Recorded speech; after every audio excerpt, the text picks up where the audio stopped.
교과를 토의하는 시간 15분, 교토시 시작합니다. 오늘 제5과 하늘 성소에 계신 그리스도라는 제목으로 함께 교과 토의할 텐데요. 오늘 이 시간 윤은수 목사님, 조희연 목사님, 임민호 목사님 세 분 함께 하겠습니다. 안녕하세요. 안녕하세요. 안녕하세요. 반갑습니다. 지난주 제4과는 저희들 구원과 종말이라는 제목으로 함께 교과 토의를 했었습니다. 이 마지막 시대에 하나님께서 우리의 구원을 위해서 이미 우리를 창조하기 전에, 창세 전에 구원의 계획을 세우셨고, 그리고 이 마지막 시대까지 끝까지 변치 않게 우리를 사랑하시고 또 우리를 도우신다라는 그런 구원의 확신과 관련된 내용들 함께 살펴보았습니다. 오늘은 제5과 하늘 성소에 계신 그리스도라는 제목으로 함께 교과 토의하겠습니다. 기억절입니다. 이러므로 하나님이 그를 지극히 높여 모든 이름 위에 뛰어난 이름을 주사 하늘에 있는 자들과 땅에 있는 자들로 모든 무릎을 예수의 이름에 꿇게 하시고. 빌립보서 2장 9절 그리고 10절의 말씀입니다. 저희들이 생활을 하다 보면 도움이 필요할 때가 있는데요. 그래서 여러 사람들을 만나고 또 부탁을 하고 또 이렇게 할 때가 있습니다. 우리 이 자리에 계신 목사님들은 평소 생활하시면서 혹은 교회 여러 가지 일들을 하시면서 도움을 요청하기 위해서 어떤 사람들 혹은 얼마나 높은 사람까지 만났던 경험이 있는지 한번 이야기를 들려주실까요? 윤은수 목사님. 저희 2월 교회에 땅 문제가 조금 있었습니다. 그래서 지역의 유지이신 농협조합부장님에게 가서 이렇게 도움을 요청을 했던 적이 있습니다. 그리고 실제 조합장님께서 지역 마을 회의에서 저희 교회에 유리한 쪽으로 이렇게 대변을 해 주셔서 도움을 주셨던 경험을 하게 되었었습니다. 또 어느 분 한번 임민호 목사님. 저는 교회 일은 아니었지만 저희 인생에 있어서 또 중요한 경험이었던 문서전도 실습할 때 이야기입니다. 대학교 3학년 때였는데요. 문서전도 실습을 나가기 위해서 저희를 위해서 조력해 주시는 문서전도사님과 함께 나가게 되었습니다. 저희는 서울 북부교육지원청에 있는 교육감실에 찾아갔어요. 그분을 만나기로 약속한 것도 아니었는데 무턱대고 그 자리에 앉아서 기다리다가 들어가서 만났던 기억이 있는데, 저희들이 책을 전하고 소개는 잠시 나눴지만 결국에는 그분이 받아주지는 않았습니다. 하지만 그분이 이제 학생인 저희들에게 아주 좋은 인생의 조언을 해주셨던 그런 기억이 있습니다. 감사합니다. 오늘 교과 내용이 이렇게 우리가 일상생활에서 높은 사람을 만나서 도움을 받는 그런 받았던 경험처럼 우리의 구원을 위해서 훨씬 높으신 분, 또 우리를 창조하신 분 예수님께서 하늘 성소에서 봉사하고 계시다라는 사실을 함께 살펴볼 텐데요. 하나하나 질문을 좀 나눠보면서 내용들을 살펴보겠습니다. 예수님께서 우리의 희생 제물이 되셨을 뿐만 아니라 하늘 성소의 대제사장이 되셨다라는 기록이 성경에 나오는데요. 이 말이 무슨 뜻일까요? 조희연 목사님. 우리 교과책 74페이지 두 번째 단락에 보시면 이렇게 설명이 되어 있습니다. 그분은 인간이셨지만 죄 없이 나셔서 무죄한 상태로 사셨다.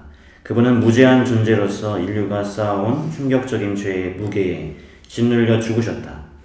그래서 신인으로서 오직 그분만이 하늘 성소에서 죄인들을 위해 중보하실 수 있다. 우리가 하늘 성소에, 예수님께서 하늘 성소의 대제사장이 되셨다는 말은 그분이 하늘 성소에서 죄인들을 위해 중보하신다라는 의미가 있습니다. 감사합니다. 또 어느 분? 윤은수 목사님. 같은 의미에서 75페이지 영감의 교훈에서 영감의 글을 소개해주고 있습니다. 예수께서는 하늘에서 우리의 크신 대제사장이시다. 그런데 그분은 무엇을 하고 계시는가? 그분은 자기를 믿는 그분의 백성들을 위해 중보하시며 속죄하고 계신다라고 영감의 글을 소개해주고 있습니다. 감사합니다. 그래서 예수님께서 십자가에 달려 돌아가셨을 뿐만 아니라 또 하늘 성소에서 대제사장으로서 우리를 위해서 중보하시고 계신다라는 내용이었습니다. 감사합니다. 다음 질문 드려보겠습니다. 예수님께서 지금 하늘 지성소에서 봉사하신다는 말씀, 저희들 아마 재림 성도라면 누구나 다 알고 있는 내용인데요. 이 말씀이 어떤 특별한 의미가 있을까요? 예, 임민호 목사님.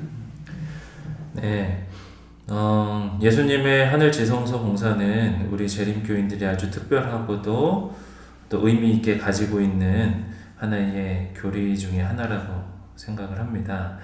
특별히 76쪽 네 번째 단락을 보면 예수님께서 우리를 위하여 무엇을 하시는지 이렇게 기록이 되어 있습니다. 예수님은 우리의 변호인으로 하늘 성소, 그것도 우리를 위해서 하나님의 임재 바로 앞까지 들어가셨다.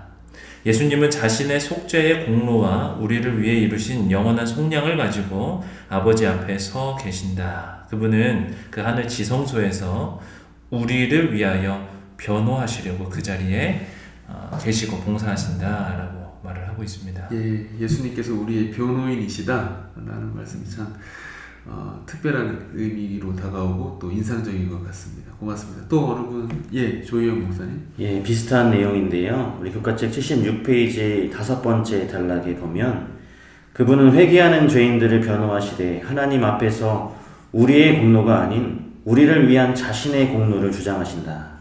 그러므로 자기를 힘입어 하나님께 나아가는 자들을 온전히 구원하실 수 있으니 이는 그가 항상 살아계셔서 그들을 위하여 간구하심이라 라고 특별한 의미를 설명하고 있습니다. 예, 감사합니다. 그러면 또 다음 질문 드려보겠습니다. 예수님께서 우리의 구원을 위해서 계속 일하신다라는 이 사실이 우리에게 어떤 용기와 또 소망을 줄까요? 예, 윤수 목사님.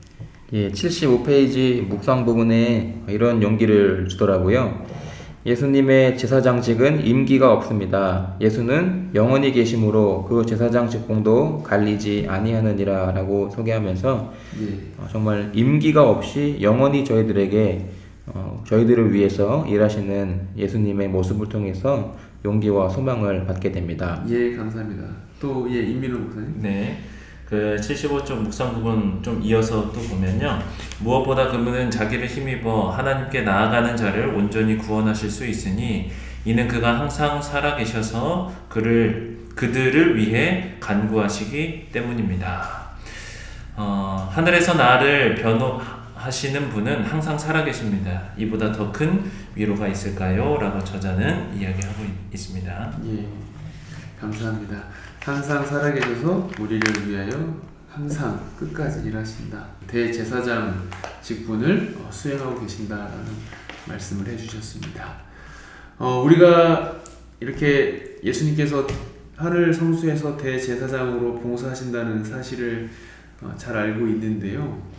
우리는 종말론적인 속죄일이 1844년에 시작되었다는 사실을 저희들이 알고 있는데 어떻게 이 사실을 우리가 확신할 수 있을까요? 예, 조희영 목사님. 우리 교과책 78페이지 네 번째 단락에 이렇게 기록되어 있습니다. 히브리서 9장 23절에 따르면 그리스도께서 하늘 성소에서 하시는 일은 지상의 대제사장이 연례적으로 속죄에 수행했던 일들의 참된 의미이다. 지상 성소에서 이루어진 이 사역은 그리스도가 하늘의 어느 한날에 행하신 사역을 예표하였다. 성경은 그리스도께서 승천하시자마자 하늘 성소의 정결이 이루어졌다고 말하지 않는다. 다니엘서를 연구해보면 이 사역은 1844년에 시작되었음을 알 수 있음을 설명하고 있습니다. 예, 감사합니다. 그렇다면 이제 마무리를 하면서요. 우리가 이렇게 종말론적인 속죄일 기간에 우리가 살고 있는데요. 이 은혜의 시기에 살고 있는데요. 우리가 어떻게 구약시대의 이스라엘 백성들이 그 대속죄일에 자신을 구별하고 또 금식하면서 온 초점을 성소의 대제사장에게 집중해서 하루를 보낸 것처럼 우리도 어떻게 하면 그렇게 우리 자신을 구별하고 또 정결한 삶을 이 마지막 시대에 은혜의 기간에 살 수 있을까요? 예, 윤은수 목사님. 예, 79페이지 영감의 교훈에서 우리가 어떻게 그런 삶을 살 수 있는지를 소개를 해주고 있습니다. 형제들이여, 그대들은 자신의 믿음의 기둥을 붙잡아야 한다. 그대는 대속죄일을 위해 특별한 준비가 필요함을 이해해야 한다. 우리는 우리의 죄가 없어지기를 원하며 우리는 그것들이 심판 전에 없어지도록 고백하기를 원한다. 낙심 중에 가지 말고 그리스도께서 모든 불의에서 그대를 깨끗게 하실 수 있다는 것을 믿으라. 우리는 죄를 그쳐야 한다. 왜냐하면 죄는 율법을 범한 것이기 때문이다. 라고 권면해주고 있습니다. 예, 감사합니다. 이 대속죄일, 이 마지막 시대의 대속죄일, 이 은혜의 기간에 우리가 살고 있다는 사실을 성도님들 다시 한번 우리가 잘 기억하고 우리가 하나님께 그리고 예수님을 더 닮아가고 예수님을 따라가는 삶이 우리의 이 마지막 시대의 삶이 되기를 바라봅니다. 이상으로 오늘 제5과 하늘 성소에 계신 그리스도 교과 토의를 마무리하도록 하겠습니다. 다음 주는 제6과 율법의 변경이라는 제목으로 함께 교과 토의를 하겠습니다. 다음 주 어떤 내용 공부하는지 간략하게 소개하면서 교과 시간을 마무리하겠습니다. 네, 다음 주에는 하나님의 법, 특별히 안식일에 대해 살펴보면서 율법을 변경하려는 그 사단의 시도를 둘러싼 여러 가지 사안들과 그것이 종말을 맞이할 우리에게 어떠한 의미가 있는지 공부할 예정입니다. 예, 감사합니다. 오늘도 저희 교토시를 청취해주신 전국의 성도님들 다시 한번 감사 인사 드립니다. 저희 교토시는 항상 쉬운 방송, 쉬운 교과 토의 방송 되도록 최선을 다하겠습니다. 고맙습니다.